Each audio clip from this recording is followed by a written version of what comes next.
Welcome to విధాత. రాష్ట్రంలో కాంగ్రెస్ ప్రభుత్వం అధికారంలోకి వచ్చి 6 నెలలు దాటింది. ప్రజారంజక నినాదాలతోటి రైతులకు రుణమాఫీ చేస్తాం, రైతు భరోసా ఇస్తాం, ధరణిని బంగాళాఖాతంలో వేస్తాం, ఉచితంగా విద్యుత్తు కొనసాగిస్తాం. ఇట్లా రైతు కేంద్రంగా, రైతే ప్రధాన ఎజెండాగా కాంగ్రెస్ పార్టీ అధికారంలోకి పోరాటం చేసింది. బీఆర్ఎస్ ప్రభుత్వంని టార్గెట్ చేసి కాంగ్రెస్ పార్టీ ఈ ఎన్నికల్లో రైతు నినాదంగా ప్రచారం చేసి గెలిచింది, అధికారంలోకి వచ్చింది. అధికారంలోకి వచ్చి 6 నెలలు దాటింది. ఈ 6 నెలల కాలంలో రైతుల కోసం కాంగ్రెస్ పార్టీ ఏం చేసింది, ఏం చేయబోతా ఉంది, అదేవిధంగా బీఆర్ఎస్ ప్రభుత్వం చేసినటువంటి అవినీతి అక్రమాలపైన, లేకపోతే విద్యుత్ ఒప్పందాలపైన, కాళేశ్వరం కూల్చివేతపైన వీళ్ళు ఏం చేయబోతున్నారు, వీళ్ళ కార్యాచరణ ఏమిటి అనేది మనం కాంగ్రెస్ పార్టీ అధికార ప్రతినిధి, మీడియా కమిటీ చైర్మన్ అయినటువంటి సామా రామ్మోహన్ రెడ్డి గారిని అడిగి తెలుసుకుందాం. నమస్కారం రామ్మోహన్ రెడ్డి గారు. నమస్కారం. మీ పార్టీ అధికారంలోకి వచ్చి 7 నెలలు అయింది. మీరు రైతు ప్రధాన ఎజెండాగా మీరు ఎన్నికల్లో ప్రచారం నిర్వహించారు. మీ ప్రణాళికలో కూడా అదే ఉన్నది. ధరణిని బంగాళాఖాతంలో కలిపేస్తాం, టైటిల్ గ్యారంటీ చట్టాన్ని తీసుకొస్తాం, మీరు రైతు రుణమాఫీ మొత్తం కూడా డిసెంబర్ 9వ తారీఖు నాడే మేము రుణమాఫీ చేస్తామన్నారు, రైతు భరోసా కంటిన్యూ చేస్తామని చెప్పారు. ఇట్లా రైతు ఎజెండాగా మీరు వచ్చినటువంటి అధికారంలోకి వచ్చినటువంటి మీ పార్టీ 7 నెలల కాలంలో రైతుల కోసం ఏం చేసింది? అంటే ముందుగా ఫస్ట్ మేము వచ్చినటువంటి హామీలు, మా 6 గ్యారంటీలు అందరు మాట్లాడేటటువంటి అంశాలే. 100% రైతులకు సంబంధించినటువంటి ప్రమాణాలు మేము చేసినాం. రైతు రుణమాఫీలు మేము చేస్తామని చెప్పినాం. కనీస మద్దతు ధర కూడా పెంచుదామని చెప్పినాం. 500 రూపాయలు పెరగాల్సిందే అని చెప్పినాం. కనీస మద్దతు ధరల ఇచ్చుకుంటూనే తాలు తరుగు పేరుతో ఏదైతే రైతుకు అన్యాయం చేస్తారో అది కూడా మేము అరికడతామని చెప్పినాం. తర్వాత ఫుడ్ ప్రొక్యూర్మెంట్కి సంబంధించి ప్యాడీ ప్రొక్యూర్మెంట్లో కూడా జరుగుతున్నటువంటి అవకతవకల్ని కూడా మేము నియంత్రిస్తామని కూడా చెప్పినాం. మేము చెప్పలేదని ఏమంటలేం. ఇప్పుడు నేను చెప్పినవి మొత్తం ఏమేమి చేసినామో కూడా మనం చెప్పుకుందాం.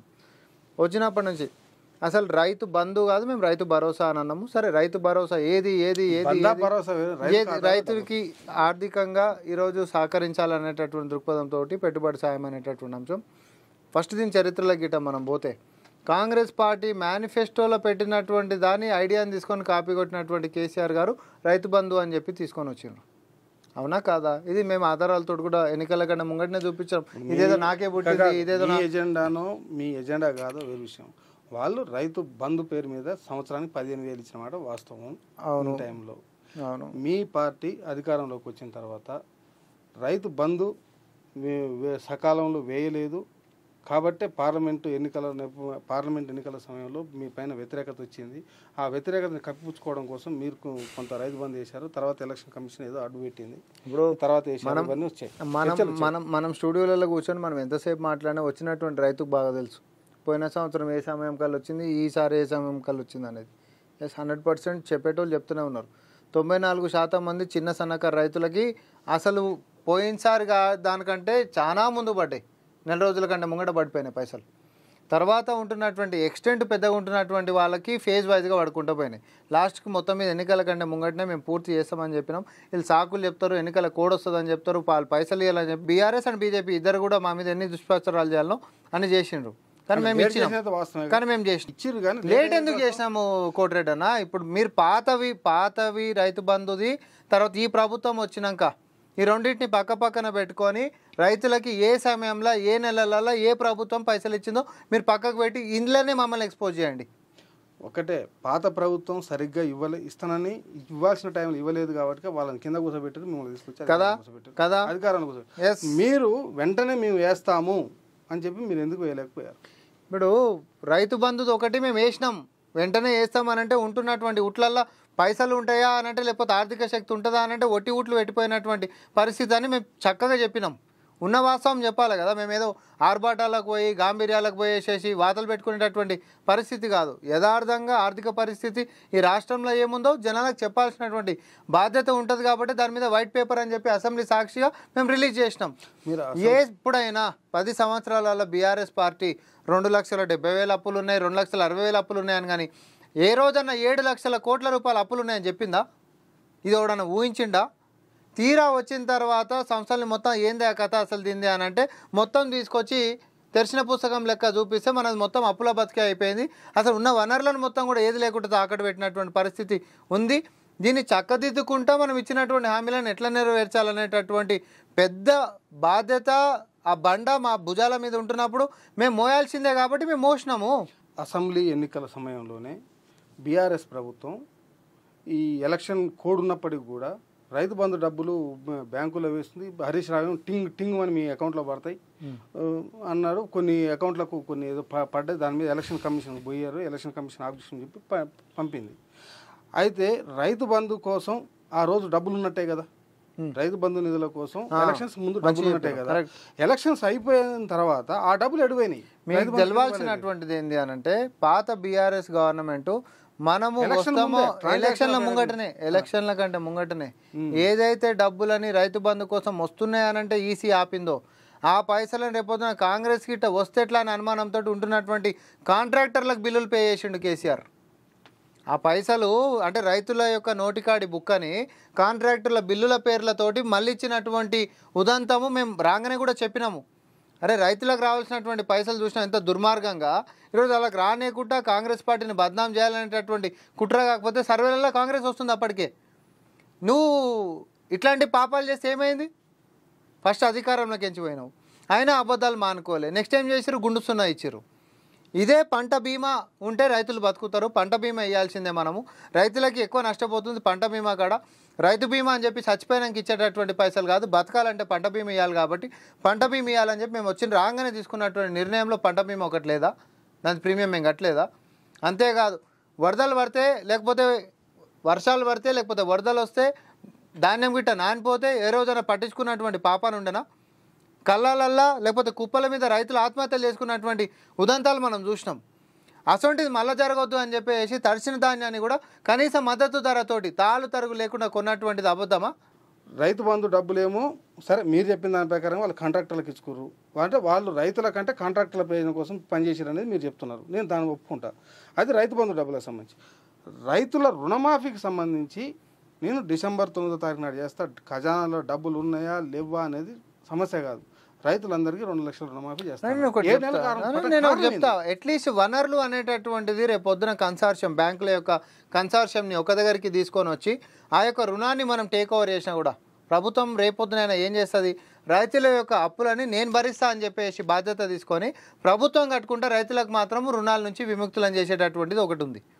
అయితే ఇక్కడ మీరు బీఆర్ఎస్ పార్టీని కూడా ఒకటి మనం మిస్ అవుతుంది ఏంటి అంటే, ఎన్నికల కంటే ముంగటనే రైతు రుణమాఫీలు అయిపోయినాయని చెప్పిండ్రు. అవునా కాదా? చెప్పిండ్రా లేదా? చెప్పిండ్రా లేదా? ఈరోజు అదే రుణమాఫీ చేసేటువంటి ఫస్ట్ ఆ ప్రశ్న కూడా మీరు అడుగురు. మీరు ఎన్నికల కంటే ముంగటనే అయిపోయిందని అన్నారు కదా, ఈరోజు వచ్చి మళ్ళీ రుణమాఫీ గురించి ఏడ మాట్లాడుతారు? సామాన్య ప్రజలు అడగాలి, మేము కూడా చెప్తాం. వాళ్ళు 1,00,000 మేరకు రుణమాఫీ అన్నారు, వాళ్ళు కట్టలేదు. బ్యాంకులు మొత్తం కూడా రుణమాఫీ కాలేదనే విషయం చాలా క్లియర్ కట్గా ఉన్నది. టీఆర్ఎస్ వాళ్ళ రుణమాఫీ చేస్తామన్నారు, కాలేదు. అయితే ఇప్పుడు మీరన్న దాని ప్రకారంగా నేను చెప్తా, టీఆర్ఎస్ వాళ్ళు ఎన్ని లక్షల వరకు రుణమాఫీ ఇంప్లిమెంట్ జరిగింది, మీరు ఎంత చేయాల్సింది ఉండే, ఎందుకు ఇంత టైం పడ్డానికి కారణాలు ఏంటి? అన్న 2018 అసెంబ్లీ ఎన్నికల తర్వాత రాగానే రుణాలు మాఫీ చేస్తామని చెప్పి బీఆర్ఎస్ ఆ రోజున్న బీఆర్ఎస్ పార్టీ అన్నది. కానీ చేయలే. ₹1,00,000 రుణం తీసుకున్న వాళ్ళు 2 లక్షల రూపాయలు అయినాయి. ఈ 5 సంవత్సరాలు కూడా ఏ రోజు రుణమాఫీలు చేయలే. ఒక 30,000 వరకు ఉంటున్న వాళ్ళు చేసినామని చెప్పి ఒక ఫేజ్ అయితే డిక్లేర్ చేసారు. దాని తర్వాత 75,000 వరకు కూడా చేస్తున్నామన్నారు, 1,00,000 వరకు అన్నారు. ఇందులో ఏవి కూడా కాలే. నిన్ను నమ్మి రుణాలు కట్టకుండా ఉంటున్న వాళ్ళది రూపాయి కలిపితే ₹2 అయింది. దాన్ని దృష్టిలో పెట్టుకొని ఈ పాపము పాత ప్రభుత్వం చేసిందే కాబట్టి ప్రభుత్వం నుంచే ప్రక్షాళన జరగాలి, రైతులకు అన్యాయం జరగవద్దు. సో అప్ టు 2 లక్షల రూపాయల దాకైనా రుణాలు మాఫీ చేయాల్సిందే అనేటటువంటి ఉక్కు సంకల్పంతో గౌరవనీయులు ప్రజల ముఖ్యమంత్రి రేవంత్ రెడ్డి గారు భీష్మించుకొని కూర్చుండ్రు. అయితే అధికారంలోకి వచ్చిన తర్వాత ఆర్థికపరమైనటువంటి వనరులల్లో ఏం చెప్పినా నేను చెప్పినా నువ్వు చెప్పినా చూమంతరని చెప్పి ఆకాశంలోకి తీసుకొచ్చి ఇచ్చేది కాదు. ఇది మనం ఓపెన్గా మనం మాట్లాడుకోవాలి. ఉంటున్నటువంటి వ్యవస్థలను చక్కదిద్దుకుంటా ఆర్థికపరమైనటువంటి క్రమశిక్షణతోటి బ్యాంకర్లతో మాట్లాడుకోవడం. బ్యాంకర్ పుణ్యానికి ఇస్తాడా? నేను అంటున్న కోటనా, బ్యాంకర్ పుణ్యానికి ఇస్తాడా? ఇయ్యడు. నీకు కట్టే శక్తి ఉంది అని అంటే నువ్వు దానివల్ల ఎందుకు నేను నీకోసం ఇవ్వాలి, నాకెట్లా నువ్వు కడతావనే గ్యారంటీ అనేటటువంటి ఇవ్వాలనేటటువంటిది కూడా నీకు కనిపించకపోతే ఒక 6 నెలలు వ్యవస్థను చక్కదిద్దా నీకు పడుతుందన్నా. ఈ 6 నెలలు వ్యవస్థను చక్కదిద్దిపించి రేపొద్దు మనం టేక్ ఓవర్ చేశానా జూలై 1st నుంచి మొదలు పెట్టుకుంటే ఆగస్టు 15th కల్లా ఇచ్చిన మాట మీదకి రుణాలు మాఫీ చేయాలని చెప్పి ఆయన భీష్మించుకొని కూర్చుండు. మీరు రుణమాఫీకి కండిషన్లు పెడుతురా? ఏం కండిషన్స్ ఉన్నాయి? 2 లక్షల వరకు రుణాలు మాఫీ అని చెప్పినాము. అయితే first phase July first week నుంచి లక్ష వరకు రుణాలు అయితే ఫస్ట్ దఫా మాఫీ చేద్దాం. ఆగస్ట్ 15 కల్లా 2 లక్షల వరకు ఉంటున్న వాళ్ళందరూ కూడా మాఫీ చేయాలని అన్నాము. దీంట్లో ఏముంటుంది? అది కాకుండా 5 ఎకరాల వరకు ఉన్న వాళ్ళకి కానీ లేకపోతే ఐటీ కడుతున్న వాళ్ళకు, ప్రభుత్వ పెన్షన్లు తీసుకుంటున్న వాళ్ళకు వీళ్ళందరూ కూడా మినహాయిస్తున్నారు అనేది ఒక ప్రచారం జరుగుతుంది. ఎంతవరకు వాస్తవం? నేను ఒకటి, వ్యవసాయం చేస్తున్నటువంటి ప్రతి రైతుకు రుణమాఫీ జరుగుతుంది. రైతు ఎవరు? వ్యవసాయం చేసేటైనే కదా. వ్యవసాయం చేసేటటువంటి వాళ్ళు ఇప్పుడు రిటైర్డ్ ఉద్యోగులు ఉంటారు, పెన్షన్ అందుకుంటాడు, అడుగులే పోయి వ్యవసాయం చేసుకుంటాడు. అవును, ఇప్పుడు అతనికి మాఫీ చేస్తారా లేదా? రైతే కదా అన్న, రైతే కదా. రైతు కింద పాస్బుక్ కింద నీకు రుణం ఇచ్చినప్పుడు అదే రైతు కిందనే రుణమాఫీ కూడా చేస్తారు కదా. ఐటీఆర్ కడుతున్న వాళ్ళకు రుణమాఫీ లేదన్నారు. చాలా మంది రైతులు తమ పిల్లల్ని అమెరికాకో, ఆస్ట్రేలియాకో, లండన్కు పంపడం కోసం, ఇన్కమ్ చూపించడం కోసం లేని ఐటీఆర్ కూడా కడుతుంటారు. మరి అలాంటి వాళ్ళందరికీ కూడా ఈ రుణమాఫీ ఉంటుందా ఉండదా? అంటే గతంలో మీ కాంగ్రెస్ పార్టీ గతంలో కాంగ్రెస్ పార్టీ దేశవ్యాప్తంగా రుణమాఫీ చేసినప్పుడు రైతు అందరికీ రుణమాఫీ చేసింది. ఐటీ కడుతుండా కట్టట్లేదు ఏది చూడలేదు. ఇప్పుడు ఈసారి మీరు కండిషన్లు పెడుతున్నారు అనేది మాది కండిషన్లు పెట్టడానికి మోడీ సర్కార్ కాదు. మోడీకి సంబంధించినటువంటి కండిషన్స్లలో సరే 5 ఎకరాల వరకు ఇచ్చేదేమో రైతులకు సంబంధించింది ఉంటే, ఆయన పథకాలు ఇంప్లిమెంటేషన్లకు రావాలంటే ఏది ఆరోగ్యానికి సంబంధించిన ఇన్సూరెన్స్ ఏదో ఉంది కదా, దాంట్లో ఇంట్లో మోటార్ సైకిల్ ఉండొద్దని ఉంటుంది, ఫ్రిడ్జ్ ఉండొద్దని ఉంటుంది. ఇంట్లో ఫ్రిడ్జ్ ఉండనోనికే వర్తిస్తుంది, లేకపోతే మోటార్ సైకిల్ అది లూనా ఉండొచ్చు, స్కూటర్ ఉండొచ్చు, ఏదైనా ఉండొచ్చు, ఇది ఉంటున్న వాళ్ళకి వర్తించదని ఉంటుంది కండిషన్. అట్లాంటి అంటే గుజరాతీ ఏమంటారు వ్యాపారిక తెలివితేటలు ఉపయోగించి ప్రజల ముందు చమత్కారాలు ప్రదర్శించడానికి ఇది మోడీ సర్కార్ కాదంటున్నాం. వ్యవసాయం చేస్తున్న ప్రతి రైతులు in the eyes of government ఎవరెవరైతే రైతులలో వారందరికీ కూడా రుణాలు చక్కగా 2 లక్షల రూపాయల వరకు రుణాలు మాఫీ అవుతాయి, దఫాలుగా అవుతాయి. నువ్వే చెప్తున్నావు అన్న, 2007లో మేము చేసినాం కదా. 2007లో రైతుల దేశవ్యాప్తంగా రైతులకు రుణమాఫీ చేసినామా లేదా? ఏ కండిషన్ లేకుండా ఇప్పుడు కూడా అట్లనే ఇస్తాం. కండిషన్స్ లేకుండా చేస్తున్నారా? రైతులు అనేటోళ్ళందరికీ చేస్తాం. నేను ప్రైవేట్ లోన్ తెచ్చుకున్నా, కొలేటరల్ పెట్టుకున్నా, అది కూడా రైతు బంధు కిందకి రాదు కదా. రాదు. మరి పాస్బుక్ల మీదకించి ఎవరైతే కోఆపరేటివ్ బ్యాంకులకి తెచ్చుకుంటారో, వ్యవసాయ కోఆపరేటివ్ బ్యాంకులే కదా ఇచ్చేది, కాలే కదా. సో దాని కింద రైతుల పాస్బుక్ మీద తెచ్చుకున్న వాళ్ళందరికీ 2 లక్షల రూపాయల వరకు రుణాలు మాఫీ అవుతాయి. మరి రైతు బంధుకి ఏమైనా కండిషన్స్ అప్లై చేస్తురా? ఇప్పుడు మొన్నటి దానికి ఏం అప్లై చేసినాం? జవాబు నీకాడనే ఉంది. చేసినామా మేమన్నా? ఇప్పుడు చేస్తారా లేదా కొత్తగా? అరే ఇప్పుడు మొన్న చేసినామా, మళ్ళీ ఎందుకు చేస్తాం కొత్తగా? మళ్ళీ ఎందుకు చేస్తామన్నా? ఇక బీఆర్ఎస్ బీజేపీ మస్తు ప్రచారాలు చేస్తారు. ఇక వాళ్ళందరూ నమ్ముకుంటూ పోతే నువ్వు నేను చీకట్లో బతికినట్టే, అసలు ఈ బట్టలు కూడా లేకుండా 5 ఎకరాల లోపు వాళ్ళకే రైతు బంధు చేస్తారని. అది ఇప్పుడు ఫస్ట్ కూడా గదే అన్నారన్న, నేను అదే చెప్పిన. 5 ఎకరాల వరకే లిమిట్ అంట. ఇప్పుడు కొత్త దుకాణం మొదలు పెట్టారు, లేటెస్ట్ చెప్తున్నా నేనే. ఈ బీజేపీ వాళ్ళు మొదలు పెట్టింది ఏంటంటే, కొత్త విద్యుత్ పాలసీలను అంట 200 యూనిట్ల వరకు కాంగ్రెస్ ఇస్తుంది కదా, 100 చేస్తారంట అని చెప్పేసి కొత్త పుకారు పుట్టించారు. పొద్దున డిబేట్ల లైవ్ లా ఒక అధికార ప్రతినిధి మాట్లాడితే అదేదో అప్పటికప్పుడు గుడ్డు బాగలు కొట్టి ఆమ్లెట్ వేసినంత ఈజీగా అబద్ధాలని ఆమ్లెట్ల లెక్క తిప్పేసేస్తుంటే, వీళ్ళది ఒక బతుకు, వీళ్ళది ఒక పార్టీ, వీళ్ళ అబద్ధపు పునాదుల మీద పుట్టుడే వీళ్ళ పార్టీ. వీళ్ళ బతుకులకు ఏ రోజు నిజం మాట్లాడింది లేదు. తెలంగాణకి ఏం చేసినావు చెప్పురా అంటే చెప్పనీకేం లేదు. తెలంగాణ హక్కుల గురించి మాట్లాడనీకేం లేదు. ఎంతసేపు హిందూ ముస్లిం పంచాయతీలు పెట్టాలి, మతం మీదనే మాట్లాడాలి. కానీ ప్రభుత్వం మీద మాత్రం పట్టగలిచి మీదేయాలి. మీ సంగతి ఏంటంటే మాత్రం ఒక్కటి అడగకు అంటాడు. ఆ ఒక్కటి అడగద్దు, రాజేంద్ర ప్రసాద్ సినిమా లెక్క. ఆ ఒక్కటి మాత్రం అడగకు. మీరేం చేసారు చెప్పండి. పవర్ పాయింట్ ప్రజెంటేషన్ పెట్టి ఇక చెప్తారు 11 లక్షల కోట్లు అని ఒకటి అంటాడు, 13 లక్షల కోట్లు అని ఒకటి. మరి ఏవి ఇవన్నీ అని అంటే ఒకటి చెప్పాడు. వాళ్ళు 2 లక్షల కోట్లు తీసుకొచ్చారు కానీ ఉప్పలు దాటిన తర్వాత గట్కేశ్వర్ మధ్యలో వేయాల్సినటువంటి ఫ్లైఓవర్ మాత్రం 10 ఏళ్ళ సంది. ఇప్పటిదాకా దానికి దిక్కు మొక్కు లేదు. అవన్నీ అడుగుతా అదొక్కటి అడగకు. కిషన్ రెడ్డి గారు ఉండేటటువంటి నియోజకవర్గం మూసి ప్రక్షాళన గురించి 30 రూపాయలు తెచ్చినా కిషన్ రెడ్డి గారు అంటే గదొక్కటి అడగకు అంటాడు. పసుపు బోర్డు సంగతి ఏమైంది అంటే గదొక్కటి అడగకు అని అంటాడు. అరే సమ్మక్క సారక్క ట్రైబల్ యూనివర్సిటీ ఏమైందంటే అదొక్కటి అడగకు అంటాడు. కాజీపేట రైల్వే కోచ్ ఫ్యాక్టరీ అదొక్కటి అడగకు అంటాడు. ఎగరగొట్టుకపోయినా ఐటీఐఆర్ సంగతి ఏంటి అంటే అదొక్కటి అడగకు అంటాడు. పాలమూరు రంగారెడ్డికి జాతీయ హోదా ఏమైందంటే అదొక్కటి అడగకు అని అంటాడు. మరి ఏమడగాలి మిమ్మల్ని? మేమేం వదిలిపెట్టే ముచ్చట్లేదు. పోయినసారి అంటే బీఆర్ఎస్ ఉండే కాబట్టి 10 ఏళ్ళు మీరు దోస్తులు లేక బాగా బాండింగ్ తోటి నడిచారు. మోడీ ఏం ఫెయిల్యూర్లు చేసినప్పుడు కూడా తెలంగాణ సర్వసభ్య సమాధానానికి ఏది చెప్పలే.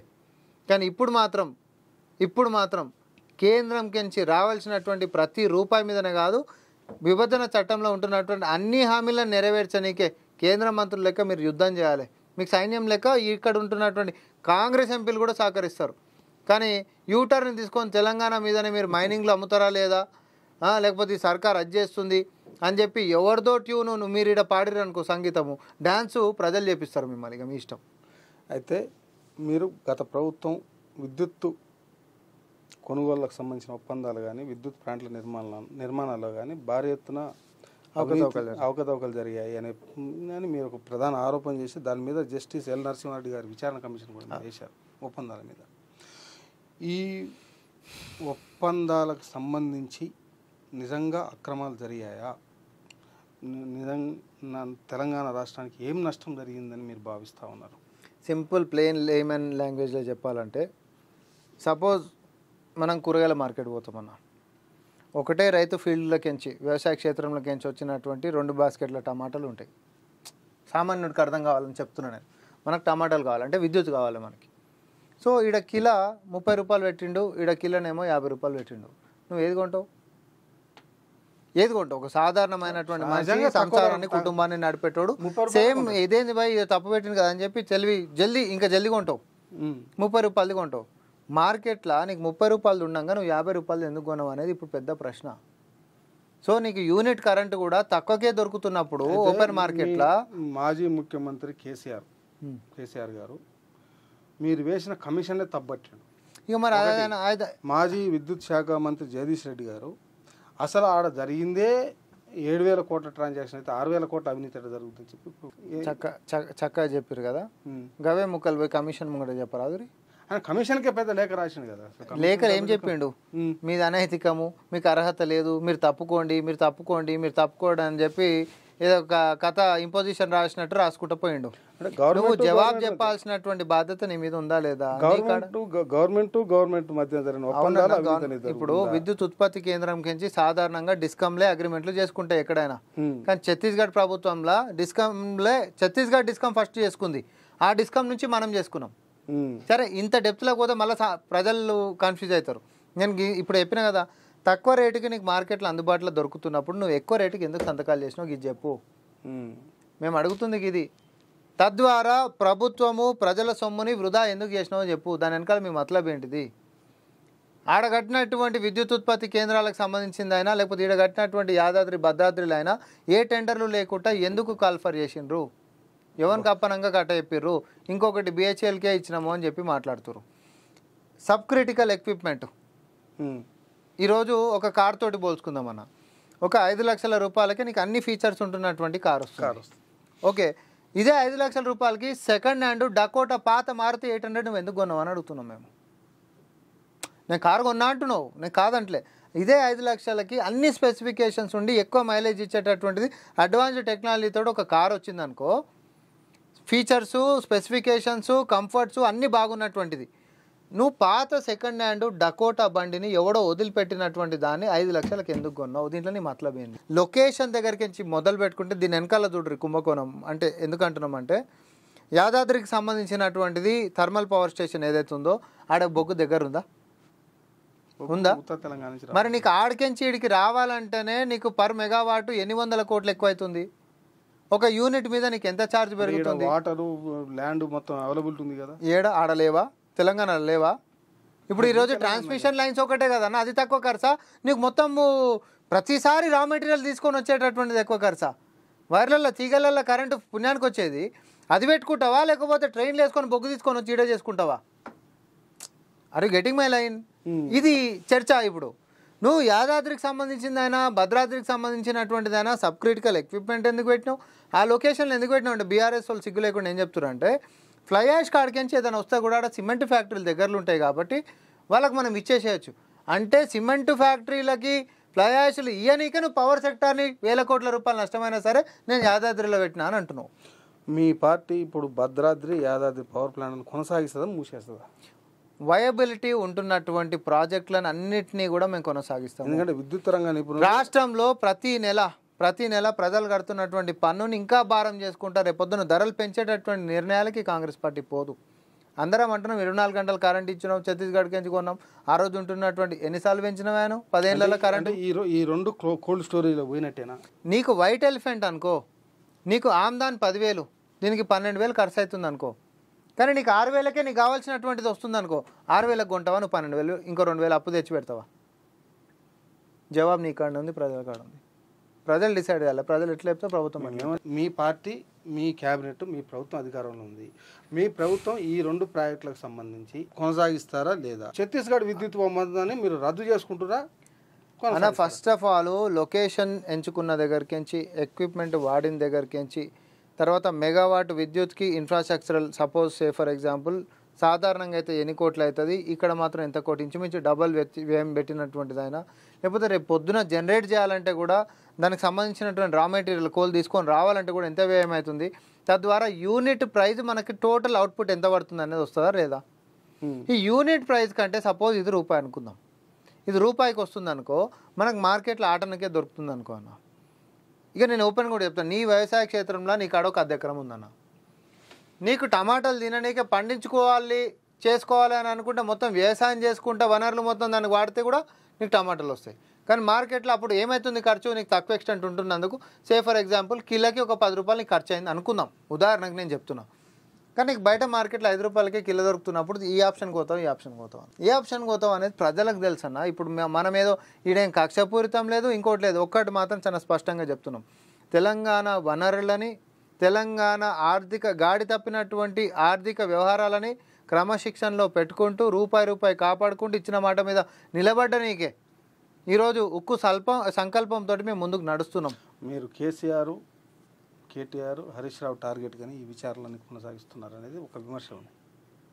అది విమర్శన అయితే మీరు నిజంగానే ఇప్పుడు కేసీఆర్ని టార్గెట్ చేసి వాళ్ళని జైల్లో పెట్టాలన్నటువంటి టార్గెట్ తోటి ఇప్పుడు ఈ ఒప్పందాన్ని కదిలిస్తున్నా. నేను ఒకటి చెప్తాను, నువ్వేం తప్పు చేయకపోతే నువ్వు ఎందుకు భయపడతావు? కక్షపూరితం చేస్తే రేపు పొద్దున మమ్మల్నే జనాలు అంటారు. అబద్ధాలు ఆడినా, తప్పుడు ప్రచారాలు చేసినా, లేకపోతే కక్షపూరితమైనటువంటి రాజకీయాలు చేయాలనుకున్నా, రేపు పొద్దున ఎవరు తప్పు చేస్తే జనాలు వాళ్ళని అంటారు. సో ఇప్పటికి 2 సార్లు మిమ్మల్ని అన్నారంటే నువ్వు తప్పు చేసినావా నేను తప్పు చేసినా ప్రజలే చెప్పాలి. మీరు జైలు పంపుతారా బయట వస్తారు? అది చట్టం తన పని తాను చేసుకుంటూ పోతుంటుంది, మా చేతులలో ఏముంటుంది? మేమెవరం పంపనీకే? మేమైనా కేసీఆరా లేకపోతే మేమైనా కేటీఆరా? ఎవడో ఎగరేసిన డ్రోన్లలో కూడా అక్రమ కేసులు పెట్టి లోపల పంపినీకే. ఇప్పుడు మోడీ ఈడీ రైళ్లు చేసేది మొత్తం కూడా చట్టం తన పని తాను చేయాలి. మోడీని కూడా కలుద్దాం, మేము కేసీఆర్లమ్మా మోడీలమ్మా? తప్పుడు కేసులు బనాయించి అక్రమంగా లోపల నూకనీకే. ఇవాళ కూడా ఈడీ రైట్స్, లేకపోతే కండువాలు కప్పగానే అపప్రక్షాలను మొత్తం అయిపోయిందని చెప్పి శుద్ధ పూస లెక్క పక్కకు పెట్టుకోనీకే కాదు కదా. సో చట్టం తన పని తాను చేసుకుంటూ పోతుంది. విచారణలో భాగంగా అవకతవకలు చాలా స్పష్టంగా కనిపిస్తున్నాయి.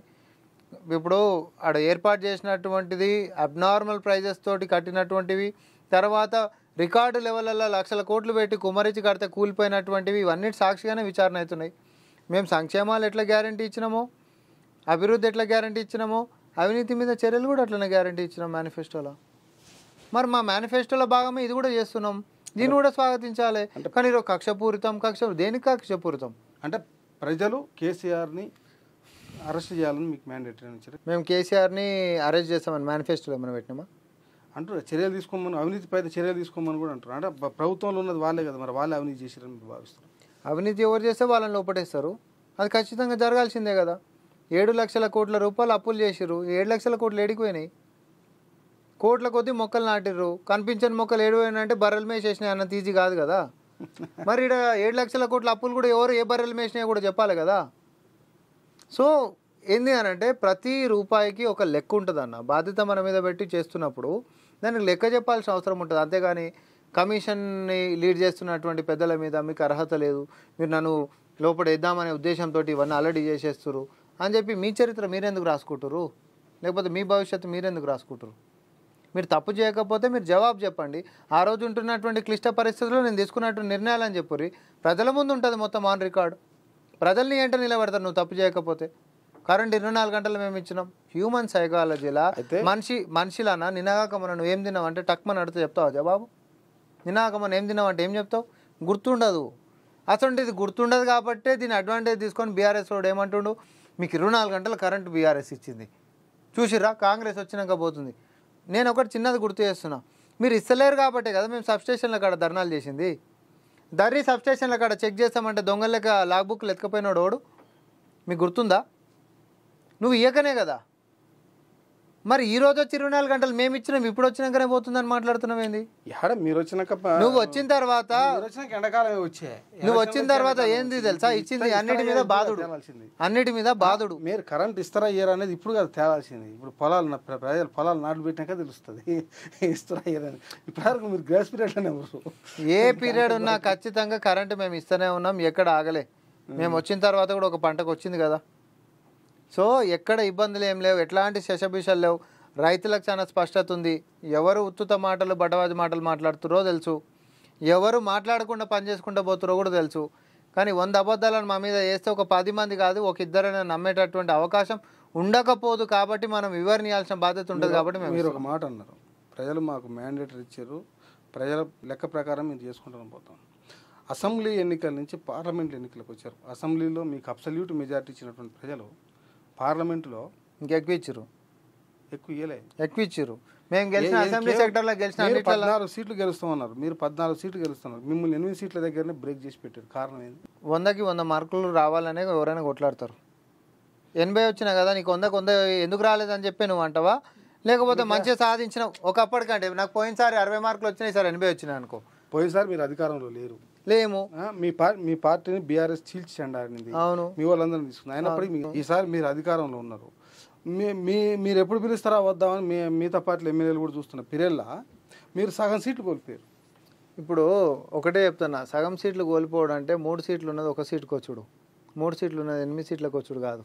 బేసిక్ మ్యాథ్స్ లా అది లెక్కే కాదు. మీరు ఎట్లా లెక్క కాదు? మీరు పవర్లోకి వచ్చిన మా మీద ప్రభుత్వంలోకి వచ్చిన తర్వాత ప్రజలలో మా మీద గిట్ట వ్యతిరేకత ఉంటే 3 సీట్లు 2కి వస్తాయి.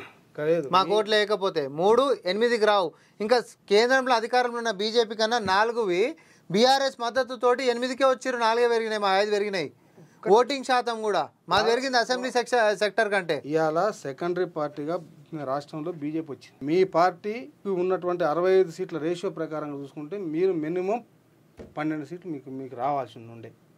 ఒక హైదరాబాదు రంగారెడ్డిలో ఉన్నటువంటి ఉమ్మడి రంగారెడ్డి జిల్లాలో ఉన్నటువంటి 4 పార్లమెంటు సీట్లు మినాయిస్తే మిగతా వాటిల్లో మీ షేర్ మీకు ఎక్కువ ఉండాల్సింది. మినిమం 10 సీట్ల పైన రావాల్సింది. కానీ మీరు 8 సీట్ల దగ్గర మీరు ఎందుకు ఆగిపోయారు? ఇప్పుడు మనకు ఇన్ని సీట్లు రావాలనేటువంటి కొలబద్ద ప్రజలు మాకు ఎక్కువ సీట్లు ఇస్తుర్రా లేదు, మాకు కూడా చెక్ పెట్టిరు, మేము ఆ చెక్స్ అండ్ బ్యాలెన్సెస్ మేము చూసుకొని మేము ముందుకు పోతాం. ప్రజలకు మేము ఒకటే చెప్తున్నాము, మాకు 8 సీట్లు ఇచ్చినటువంటి ప్రజలకి ఫస్ట్ ధన్యవాదాలు కృతజ్ఞతలు చెప్పినాము. 4000 ఓట్ల చిల్లరతోటే ఓడిపోయినటువంటి పార్లమెంటు స్థానాలలో అయినా ఈరోజు కాంగ్రెస్ పార్టీ అన్ని జాగాలలో 7 స్థానాలలో బీఆర్ఎస్కి డిపాజిట్ రాలే. అన్ని జాగాలలో ఈరోజు ఎక్కడా లేని విధంగా కాంగ్రెస్ పార్టీ 2వ స్థానానికి వచ్చింది. బీజేపీ గెలిచిన కాడ కూడా కాంగ్రెసే, ఒకవేళ కూడా ఏదైనా వేరియేషన్ ఉన్నా కూడా. బీఆర్ఎస్ బీజేపీ 2 కలిపి కొట్లాడిన కాడ కూడా కాంగ్రెస్ పార్టీ ధీటుగా పోటీచ్చింది. మొత్తం మేము అరకాల కిందకి పడిపోయినటువంటి పరిస్థితి ఏం లేదు. జనాలు మోసిరన్న మమ్మల్ని, జనాలు మోస్తుర్రు. ప్రజలు ఒకటే అంటున్నారు, బీజేపీ బీఆర్ఎస్ ఒకటైందని అంటున్నారు. బీఆర్ఎస్ ఓట్లు కాంగ్రెస్కి వేయలేక బీజేపీకి వేసినటువంటి ఒక ప్రచారం జరిగింది. అవును, జరిగింది. అది వాస్తవా అవాస్తవా ఎన్నికల ఫలితాల్లో వాళ్ళ కనిపించింది. నేనేమంటున్నానంటే బీఆర్ఎస్ చచ్చిపోయిన బీఆర్ఎస్ గురించి కాదు ప్రశ్న. మీకు పోటీగా రాష్ట్రంలో 2వ స్థాయిలో కేవలం 8 అసెంబ్లీ సీట్లు ఉన్నటువంటి బీజేపీ పార్టీ మీకు 8 పార్లమెంటు సీట్లు ఇచ్చి మీకు పోటాపోటీ నిలబడదు కదా. అవును అవును, మీరు ఆ మేరకు డౌన్ అయ్యారు కదా. డౌన్ ఎందుకంటున్నా నేను మళ్ళీ అదే చెప్తున్నా. 8 పార్లమెంటు సీట్లతోటి బీజేపీ గెలిచి కేంద్రంలో ఈరోజు కోయలేషన్ తోటి అయితే అధికారంలోకి వచ్చింది కదా. అధికార పార్టీకి నుంచి 8 మంది బీజేపీ వాళ్ళు ఉండరు అని అంటే మనకి ఎన్ని నిధులు రావాలి? బ్రహ్మాండంగా రావాలి. ఇప్పుడు రేపు పొద్దు రాకపోనీరి 8 మంది. మరి వాళ్ళు మా మీద గ్యారంటీలతో ఎట్లా మాట్లాడుతారో మేము కూడా విభజన హామీల చట్టాల గురించి విభజన హామీల గురించి మేము కూడా మాట్లాడతాం కదా. మంచిది, ఇది ప్రజాస్వామ్యంలో చాలా హెల్దీ ఎన్వైరన్మెంట్లు ఉన్నాం మనం. ఇప్పుడు పాలకపక్షము ప్రతిపక్షము 2 కూడా సమానంగా ఉన్నాయి. ఈరోజు చేయకపోతే మాకు కూడా తెలుసు కదా మేమేం చేయాలి మీద. లేకపోతే 10 ఏళ్ళ నుంచి మీరు ఏం చేయలేదో చెప్పనీక మా కాడ కూడా ఉన్నాయి కదా. మాకు 3 లేవు, ఇప్పుడు 8 ఉన్నాయి కదా. మాకు కూడా రాష్ట్రంలో కూడా సర్కారు ఉంది కదా. 2 దిక్కులకే అసలు కాంగ్రెసే లేదు అన్న కాడ రాష్ట్రంలో అధికారంలోకి వచ్చినాము. కేంద్రంలో కూడా ఈరోజు ఎట్లా అనంటే నీళ్ళలో మునిగిపోయేటప్పుడు కొన ఊపిరులు లేస్తే ఎట్లుంటుందో మోడీ గారి పరిస్థితి అట్లుంది. ఏదో సావదప్పి కన్నులోట పోయినట్టు ఉన్నటువంటి పరిస్థితి. 400 గెలిచేసేసినాము, వచ్చేసేసినా, ఇక ఆయనకు మించినోడే లేడు అనే రాంగ్ పర్సెప్షన్లో కూడా జనాలు ఓట్లేసారు. కాంగ్రెస్ రాదేమో అనుకోని. కానీ ఈరోజు ప్రపంచం మొత్తం చూసింది. చేతులు కట్టేసిండు అన్న, ప్రతిపక్షాలే చేతులు కట్టేసిండు. ఆర్థికంగా నిధులు ఇవ్వలేకుండా బ్యాంక్ అకౌంట్స్ని ఫ్రీజ్ చేసిర్రు, ఈడీలను పంపించిర్రు. అసలు నేను ఏ రకంగా వదిలిపెట్టిర్రు? ఇక నేను చెప్తున్నా, వాళ్ళ అస్త్రాలు ఎవరైతే ఉన్నారో క్యాండిడేట్లు వాళ్ళే కదా. ఐటీలు, సిబిఐలు, ఈడీలు అన్ని క్యాండిడేట్లను వదిలిపెట్టిండ్రు. అయినా కూడా ప్రజాస్వామ్యంలో కొట్లాడ మా చేతిలో ఏముండే జనాలు మా మీద పెట్టుకున్న నమ్మకం తప్ప మా కాడ ఏం లేకుండే. మీరు పవర్లోకి వచ్చిన వాళ్ళకు సహజంగానే ఎక్కువ సీట్లు ఏం ఇబ్బంది లేదు. మళ్ళీసారికి మేము డబుల్ డిజిట్ దాటిపోతుంటాం, ఇబ్బంది ఏం లేదు. 3కి 8కి వచ్చినాం, 8కి 13కో 14కో పోతాం, ఇబ్బంది ఏం లేదు. థ్యాంక్ యూ అన్న, స్టూడియోకి వచ్చి చాలా విషయాలు చెప్పినారు.